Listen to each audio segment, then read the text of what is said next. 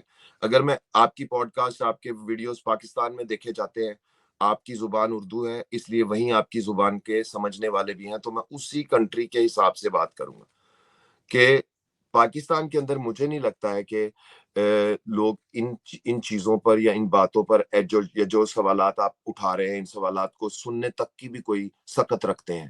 وہاں پر آپ جو باتیں کر رہے ہیں اب وہاں پر تو ابھی لوگ ان کو سننا یا ان کو 2 منٹ تک برداشت بھی کرنا اس کے لیے تیار نہیں. تو ویس آپ نے پھر جب یہ راستہ چنا تھا تو آپ کے گھر والوں نے کسی نے آپ کو روکا نہیں کہا نہیں کہ آپ ایک ایسے راستے پہ جا رہے ہو جہاں پہ پھر آپ کا واپسی بند ہو جائے گی آپ شاید اپنے ہی لوگوں میں اجنبی ہو جاؤ گے اپنوں میں ہی اجنبی ٹھہرو گے وہی شاید تم سے نفرت کرنے لگیں گے. نفرت کرنے والوں کا اتنی نفرت کٹھی کرتے جا رہے ہیں اپنی آپ ان باتوں کی وجہ سے. کیا مطلب بہت دلیر سمجھتے ہیں اپنے آپ کو یا کوئی کیا سمجھتے ہیں کہ یہ جو آپ کر رہے ہیں اس کا کوئی آپ کو اس کے نتائج کبھی بھگتنے پڑ سکتے ہیں؟ سوچتے ہیں ایسا آپ کبھی؟ عزیر رشید صاحب جب حضور صلی اللہ علیہ وآلہ وسلم نے مکے کے اندر اپنی نبوت کا اعلان کیا تھا تو انہوں نے مکہ کے اندر جتنے بھی اس وقت خدا تھے ان سب کو جھوٹا کہا تھا. تو حضور صلی اللہ علیہ وآلہ وسلم نے مکے کے لوگوں کے مذہبی جذبات کی دل آزاری کی تھی. ٹھیک ہے. تو اگر اجداد کے عقیدوں پر سوال اٹھانا سنت ہے تو میں نے اس سنت کے اوپر عمل کیا ہے. ان میں اور مجھ میں فرق یہ ہے کہ مجھے پاکستان کے لوگوں نے خوبصورت عورتیں یا دولت آفر نہیں کی انہیں آفر کی تھی. ٹھیک ہے. وہ میں خود کمانے کی کوشش کرتا ہوں. تو عزیر رشید صاحب آپ اگر ایک پینٹر ہوں اور آپ کو پینٹ کرنے سے روک دیا جائے اگر آپ ایک شاعر ہوں اور آپ کو شعر کہنے سے روک دیا جائے اگر آپ ایک تھنکر ہوں تو اگر آپ کو اپنی تھاٹس کو ایکسپریس کرنے سے روک دیا جائے تو اس سے بڑی جو آپ کے اوپر جبر ہے وہ کیا ہو سکتا ہے. میرے پاس 2 راستے تھے یا میں پاکستان میں رہ کر چپ چپ گھٹتا رہتا مرتا رہتا اور یا میں پاکستان سے نکل کر اپنے آپ کو ایکسپریس کرتا جو میں سوچتا ہوں. تو میں نے دوسرے مشکل راستے کا انتخاب کیا. عزیر رشید صاحب آپ کی بات کا مختصر جواب یہ ہے مدلل ہے کہ نہیں اس کا فیصلہ آپ کر لیں. نہیں وہ تو ظاہر ہے. اچھا مجھے یہ بتاؤ ویس یہ جو لک ہوتی ہے خوش قسمتی آپ آ گئے خوش قسمتی سے امریکہ بدقسمتی سے آپ پاکستان میں بھی پوری زندگی گزار سکتے تھے آپ کو اپرچونٹی نہ ملتی آپ کو کوئی موقع ملے آپ یہاں آ گئے. خوش قسمتی تو ہوتی ہے نا.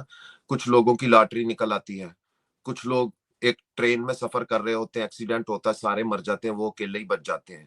یہ کیا ہے یہ جو خوش قسمت ہونا ہے کسی کا ایک انسان ہے وہ دیکھو اس نے وہ پوری زندگی اس کو جو ہے وہ کامیابیاں ہی کامیابیاں ملتی ہیں. یہ کون دے دیتا ہے کامیابیاں؟ یہ خوش جب ہم سپرمیٹوجینیسس کے نتیجے میں ٹیسٹس کے اندر سپرمز ریلیز ہوتے ہیں نا تو میرے اور آپ کے والد کے جو ٹیسٹس کے اندر جو سپرمز تھے نا اس میں ملینز آف سپرمز کے اندر سے آپ کا جو سپرم ہے وہ ایگ کے ساتھ ملا اور زائگوٹ ملا جس کو آپ خوش قسمتی کی ابتدا کہتے ہیں. اگر آپ کے نزدیک ایک شخص کی لاٹری نکل آنے کے پیچھے یا ایک شخص کے پاکستان سے نکل جانے کے پیچھے خدا کا ہاتھ ہے تو آپ کا خدا زیادہ بڑا مجرم ٹھہرتا ہے کہ ایک باپ بھی اگر 2 روٹیاں کماتا ہے تو وہ اپنے 2 بچوں کو ایک ایک روٹی دیتا ہے. ایسا نہیں کو کرتا، ایسا نہیں کرتا کہ ایک بچے کو میری آدھی بات، روٹی دے اور ایک اویس بچے کو 1.5 روٹی دے. اویس آپ جسے خوش قسمتی کہہ رہے ہیں اسے ہم سائنس کی زبان میں اسٹیٹسٹیکل پروبیبلٹی کہتے ہیں. اویس نصیب، نصیب کو کیا سمجھتے ہو؟ نصیب نصیب ہے؟ کچھ نہیں ہوتا سر، نصیب کچھ نہیں ہوتا، نصیب کچھ نہیں ہوتا، کیونکہ نصیب کا جو کانسیپٹ ہے وہ لوح کا کانسیپٹ ہے. آج سے 4,500 سال پہلے جب عراق میں لکھنا شروع کیا گیا تو وہ مٹی کی ایک لوح بناتے تھے اور اس پر گیلا تنکے سے لکھ لیتے تھے، بعد میں اس کو سکھا لیتے تھے. تو یہیں سے لوح تقدیر کا کانسیپٹ آیا کہ دیوتا نے سارا نصیب، ساری تقدیر پہلے سے لکھی ہوتی ہے. اگر آپ کے نزدیک آپ کے دیوتا نے نصیب اور تقدیر پہلے سے لکھا ہے تو وہ قیامت کے دن ہم سے سوال کرنے کا مجاز نہیں ہے، کیونکہ سب کچھ تو وہ پہلے سے لکھ چکا ہے. اور ایک حدیث کے مطابق جب آپ ماں کے پیٹ میں بچہ 4 ماہ 10 دن کا ہوتا ہے تو اس کی پیدائش کا وقت، اس کی موت کا وقت، اس کا رزق اور اس کا اچھا یا برا ہونا پہلے سے لکھ دیا جاتا ہے نصیب میں. اب آپ مجھے بتائیں کہ اگر یہ سب کچھ پہلے سے نصیب میں لکھا ہے تو اس دنیا کے اندر آپ کی جو خود سے محنت کر کے چیزیں حاصل کرنے کی جستجو ہے وہ تو دم توڑ گئی نا عزیر صاحب. بالکل آپ درست کہہ رہے ہیں اویس. میں نے آپ کے کافی ویڈیوز دیکھے ہیں، آپ کے کافی پروگرامز دیکھے ہیں، آپ کے چینل کو بھی دیکھا ہے، اور ہر وہ بندہ جو بولڈ یا مختلف بات کرتا ہے میں اسے سنتا ہوں، سمجھنے کی کوشش کرتا رہتا ہوں. تو میں نے کبھی آپ سے وہ ہیٹ نہیں کیا ہے مذہبی انسان ہونے کے نہیں سر، باوجود. میں تو آپ کے پیغمبر کا بھی جب نام لیتا ہوں تو میں ان کو حضرت محمد مصطفیٰ صلی اللہ علیہ وآلہ وسلم کہہ کر بلاتا ہوں. میں کسی پارٹیسپینٹ کو بھی اس بات کی اجازت نہیں دیتا ہوں کہ وہ ان کی شان میں میری کسی پرسنالٹی سے کوئی لڑائی ہی نہیں ہے. ٹھیک ہے، لوگ بہت سارے ایتھیسٹ ایسے ہوتے ہیں جو پیغمبر کی شان میں گستاخی کر کے لوگوں تک ان کے کان بند کر دیتے ہیں، اپنی آڈینس کو لوز کر دیتے ہیں. آپ کا کام اپنا میسج پہنچانا ہے، آپ کا کام نفرتیں کم کرنا ہے، آپ کا کام نفرتیں ملٹیپلائی نہیں کرنا ہے. ہم آئیڈیالوجی کو کوسچن کرتے ہیں. عزیر رشید صاحب، تھوڑا سا اس گفتگو کو اگر ہم ٹرانزٹ کریں تو مجھے یہ دیکھیے کہ آپ یہ دیکھیے، آپ مجھ سے بہتر جانتے ہیں کہ پاکستان میں اس وقت جو انسانی حقوق کی صورتحال ہے، ٹھیک ہے، پاکستان میں جس طرح سے بھی یہ جو D G I S P R LUMS میں اپنی بےزتی کروائی، انہوں نے این سی اے میں اپنی بےزتی کروائی لاہور میں، تو پاکستان کی جو ملٹری ہے وہ اس مذہب کو as a tool, as a weapon use کرتی ہے.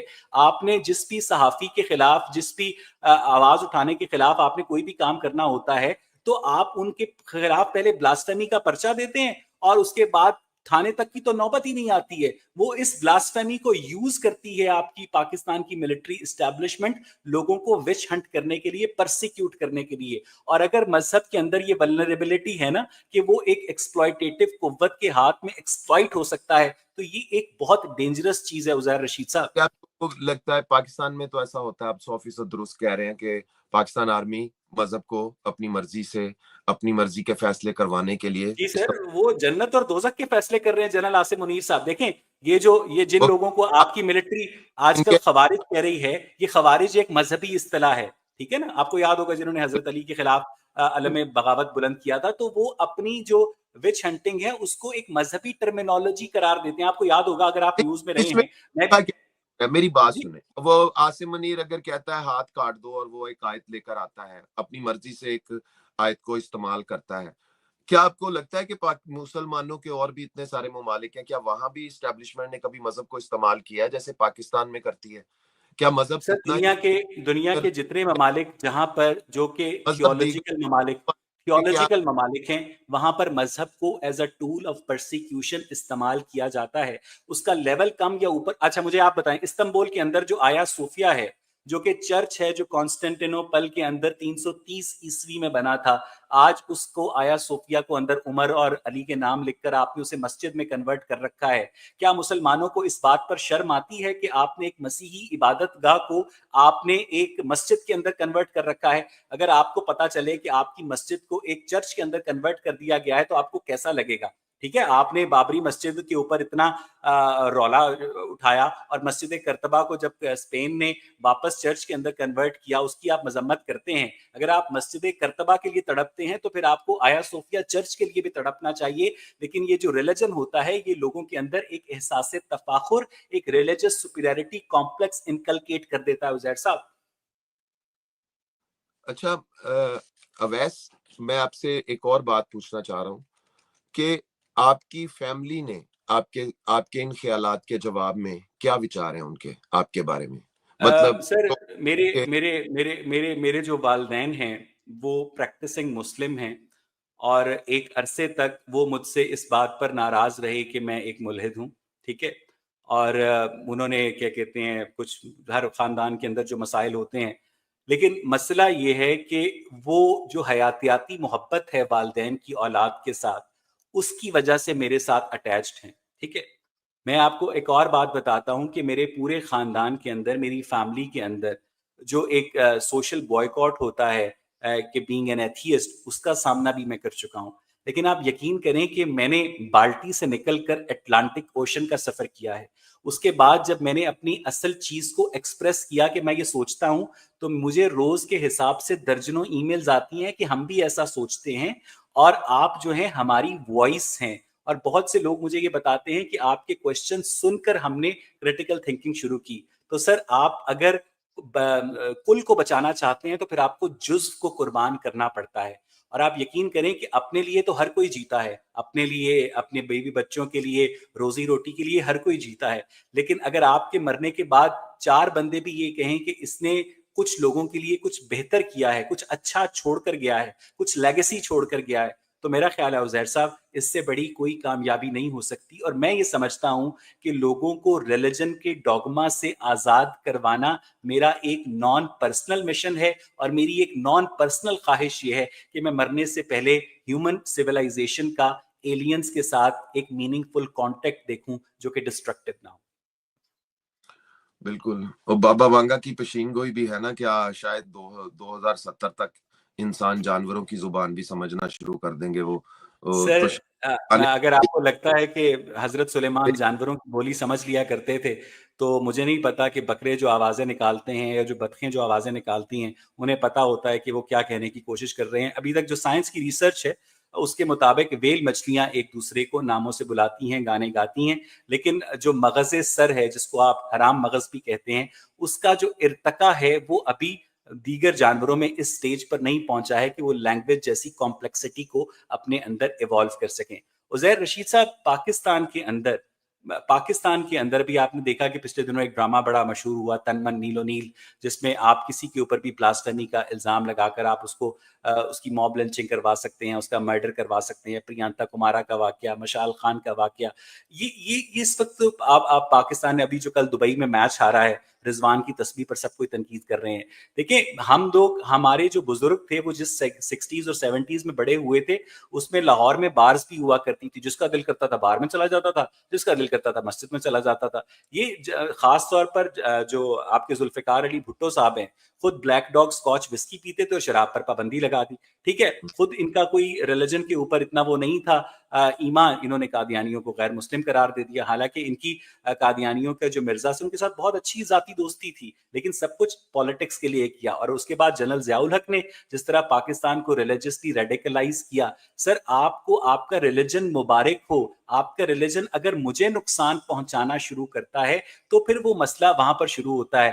یہی مسلمان دبئی میں جا کر شراب بھی خریدتے ہیں، کلب بھی جاتے ہیں، مسجد بھی جاتے ہیں، جمعہ بھی پڑھتے ہیں، عید پر ایک دوسرے کو گلے بھی ملتے ہیں، لیکن اگر وہی شراب خانہ ہم لاہور میں کھولنے کی بات کریں تو جمعیت والے ڈنڈے لے کر آ جاتے ہیں. مسلمان تو اس وقت دنیا میں اس قابل نہیں ہے کہ وہ آپ کو مذہب کی کوئی تصویر یا آئینہ بن کر دکھا سکے. میرا نہیں خیال ہے کہ ان کی حالت اس وقت علمی سطح پر یا اخلاقی سطح پر یا انسانی سطح پر یا تجربات اور ریسرچ میں یا جدید علوم و فنون میں وہ اس قابل ہیں کہ وہ اپنے خود اپنے سر پر کھڑے ہو کر کسی کو کچھ دکھا سکے یا اچھا کسی کو عزیر صاحب اس سے ہٹ کر میں آپ لیکن کی اردو سے بڑا متاثر ہوں.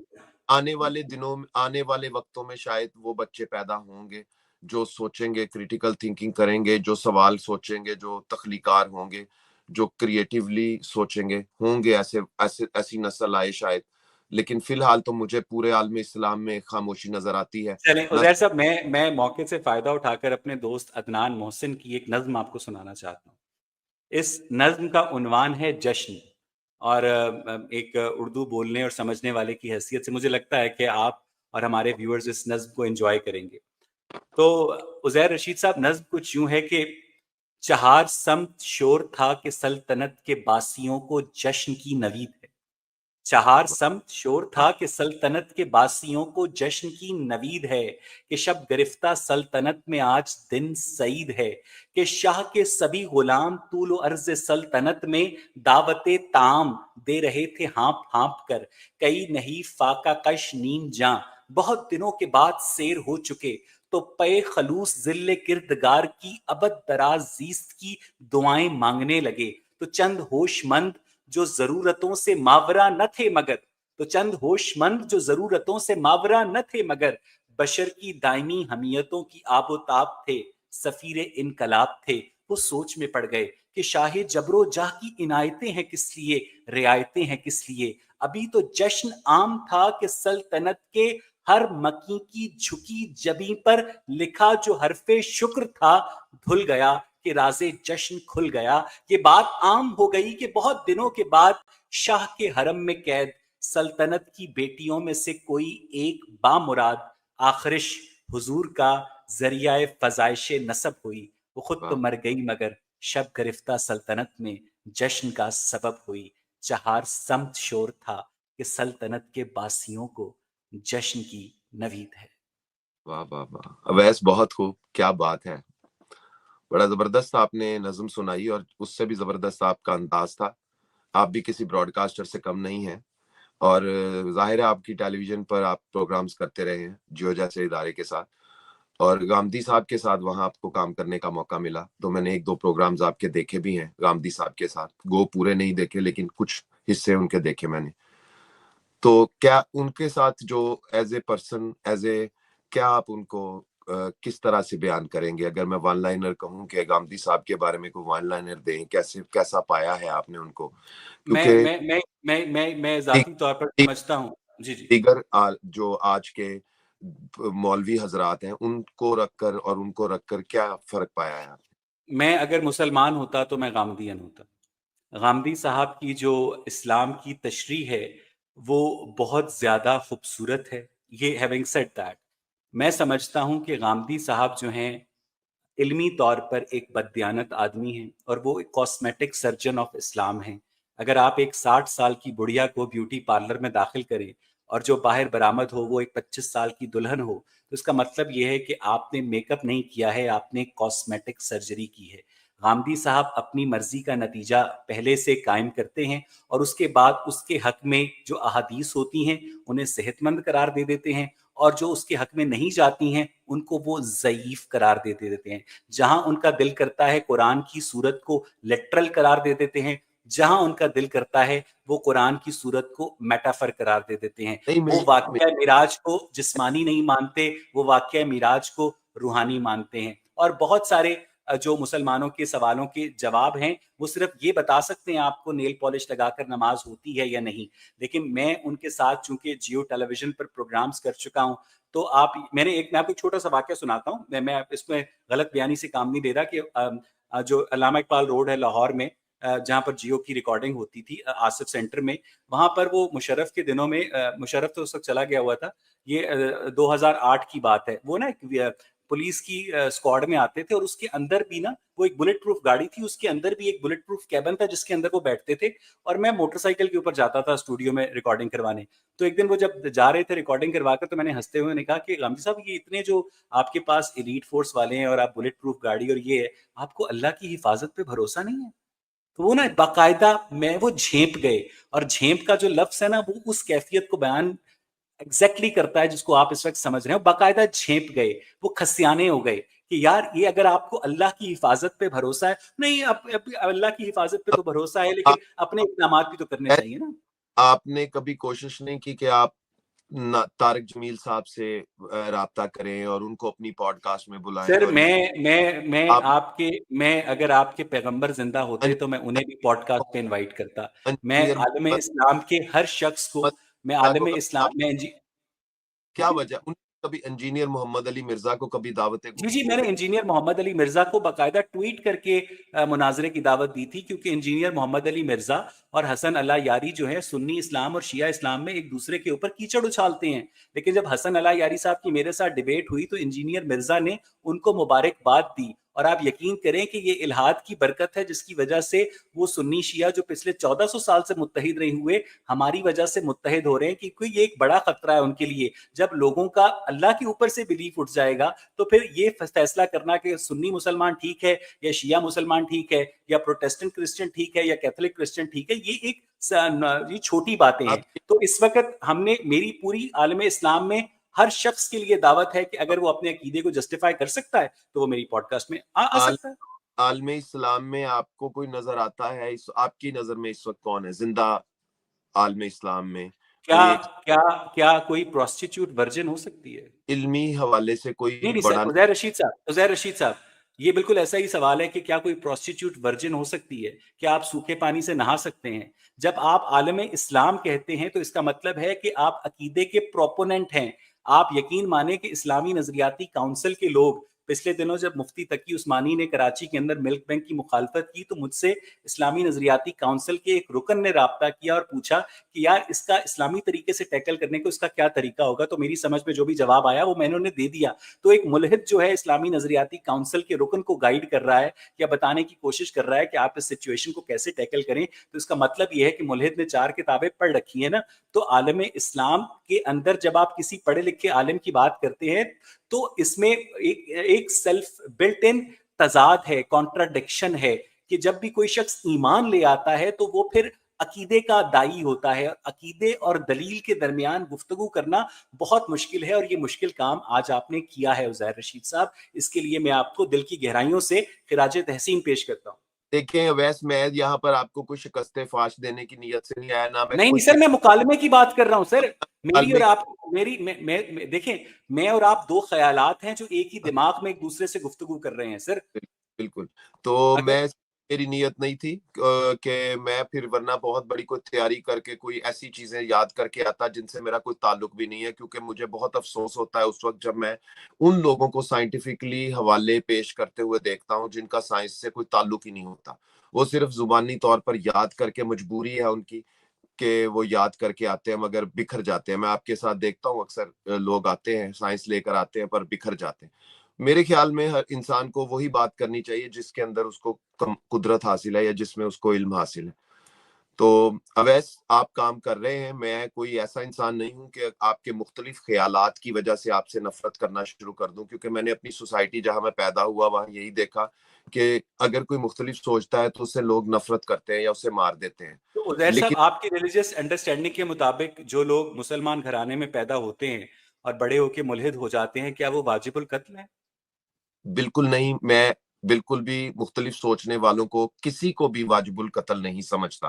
میں سمجھتا ہوں کہ مذہب نے، اسلام نے بھی ایسا کوئی پیغام نہیں دیا، مگر ان ایکسٹریمسٹ لوگوں نے ایسی چیزیں بنائیں، ایسی چیزیں شامل کی، ایسے مفہوم نکالے کہ جس میں وہ اپنی رائے کے سے اچھا متصادم ہونے. عزیر رشید صاحب، مولانا سید ابوالعلا مودودی نے تفہیم القرآن میں لکھا ہے کہ جو مرتد ہیں ہم جیسے، ان کی سزا قتل ہے کیونکہ ہم لوگ اسلامی معاشرے کے نظم اجتماعی کو نقصان پہنچاتے ہیں. تو عزیر رشید صاحب، ایک عام مسلمان کیا سمجھے کہ عزیر رشید نے اسلام کو بہتر سمجھا ہے یا مولانا مودودی نے؟ دیکھیں، اس دنیا میں ہر وہ شخص جو کسی بھی کتاب کو یا کسی بھی نظریے کو سمجھنے کی کوشش کرے گا اور پھر کچھ سمجھ لے گا، وہ اس کا اپنا ہوگا. اسی لیے اگر آپ مسلمانوں کو دیکھیں پاکستان میں تو 25 کروڑ اگر مسلمان ہیں تو 25 کروڑ طرح کا ان کا ویژن یا فہم ہے اسلام کا. ہر ایک کا فہم، ہر ایک کا جو نتیجہ ہے وہ الگ ہے. تو میں اپنے فہم کے حساب سے کہتا ہوں کہ اگر کوئی مختلف سوچتا ہے یا کسی چیز کو نہیں مانتا ہے تو اس کا مطلب یہ نہیں ہے کہ وہ انسان یا جینے کے حق کو تو کھو گیا. عزیر صاحب، قرآن پڑھنے کے بعد ہر شخص مختلف نتیجے پر کیوں پہنچتا ہے؟ اسے تو ایک نتیجے پر پہنچنا چاہیے. صرف قرآن نہیں، آپ دنیا کی کوئی بھی کتاب پڑھ لیں، ہر ایک کا نتیجہ مختلف ہی ہوگا. آپ یعنی قرآن کے بارے یعنی قرآن اور دنیا کی دیگر کتابوں میں کوئی فرق نہیں ہے؟ بہت فرق ہے. قرآن پروردگار کی طرف سے ہے اور دیگر کتابیں انسانوں کی طرف سے، مگر آپ کے کہنے کے مطابق میں جو کہہ رہا ہوں، جو سمجھانے کی کوشش کر رہا تھا وہ یہ تھا کہ آپ کسی بھی چیز کو اگر اپنی اسٹڈی کریں گے، آپ کا جو نتیجہ ہوگا وہ آپ کا ہی ہوگا. اویس اقبال جو سمجھے گا وہ اویس اقبال ہی سمجھے گا، وہ عزیر رشید نہیں سمجھ سکے گا. تو کوئی بھی اگر آج اب دیکھیں انجینئر محمد علی مرزا نے بھی آنے کے بعد جو منفرد باتیں کرنی شروع کر دی ہیں، یا جدید سائنس اور ٹیکنالوجی کا تھوڑا بہت اس نے جو عطا پتہ کرنے کے بعد اس کے مطابق اپنے نتائج، اپنے تراجم اور اپنے مفہوم کو بدلنا شروع کیا ہے اور سوچنا شروع کیا ہے، تو اب لوگ اس کو بھی تو دائرہ اسلام سے خارج ہی سمجھتے ہیں نا، کہ اس نے کچھ الگ پا لیا ہے. جو بھی پائے گا، جو بھی جانے گا، وہ دائروں سے نکل جائے گا. جو دائرہ اسلام ہے اس سے وہ خارج ہو سکتا ہے، مگر یہ تو انسان کو بعد از موت ہی پتہ چلے گا کہ کون دائرے میں تھا اور کون دائرے سے باہر تھا.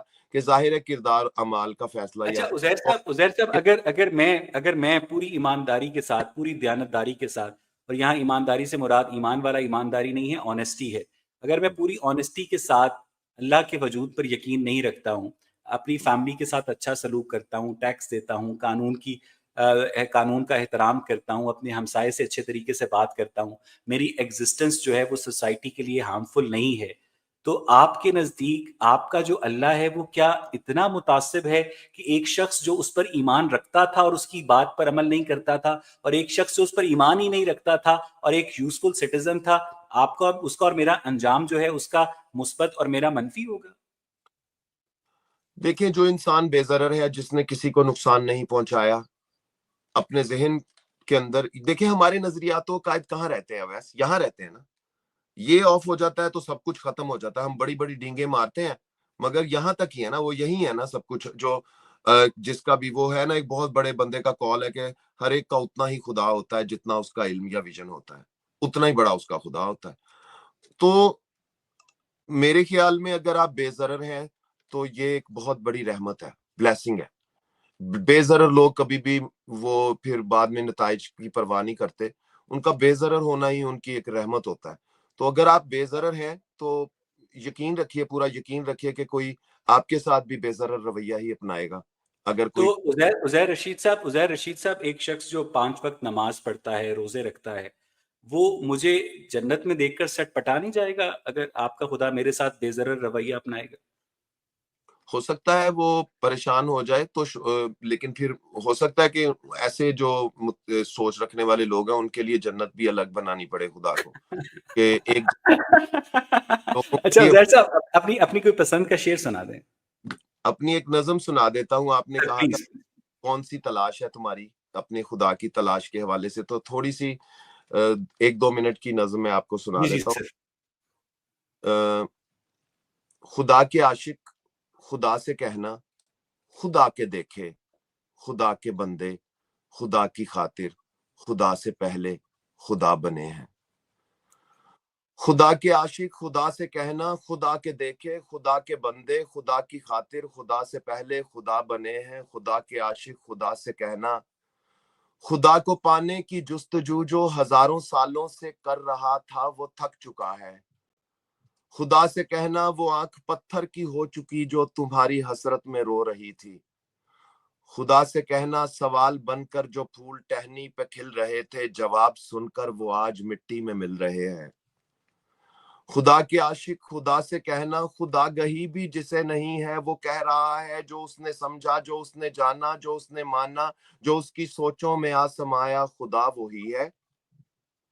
خدا کے عاشق خدا کے بندے، خدا کی باتیں جو کر رہے تھے تو سن کے جانا، جسے وہ دیکھے جسے وہ سن لے، کسی میں ایسی ادا نہیں ہے، کسی کی ایسی صدا نہیں ہے. خدا کو سمجھے ہیں جس طرح سے یہ لوگ ویسا خدا نہیں ہے. خدا کے عاشق خدا سے کہنا، خدا کے عاشق خدا سے کہنا، خدا کے بندے نہ اپنی ہستی کو کھولتے ہیں، نہ دل کو دل سے یہ جوڑتے ہیں، فقط یہ سب جھوٹ بولتے ہیں، خدا کو فرقوں میں تولتے ہیں. خدا کو فرقوں میں تولتے ہیں. یہ بڑی طویل نظم ہے اور اسی طرح کی نظموں میں اپنی تلاش کرتا رہتا ہوں خدا کی. اویس، لفظوں میں، سر خیالوں وہ سے. وہ وہ مجھے وہ شعر یاد آ گیا کہ میں نے اس کو ذرا سا تبدیل کیا ہے کہ جب سے جانا ہے کہ گلشن میری ہمسائی ہے، میں نے گلشن کے تحفظ کی قسم کھائی ہے. خدا کے عاشق خدا کے بندے خدا سے منسوب کر کے باتیں زمین میں وحشت کو بو رہے ہیں. کھلی ہیں آنکھیں بظاہر ان کی مگر یہ سب لوگ سو رہے ہیں. یہ پتھروں کو جو چادروں میں لپیٹتے ہیں،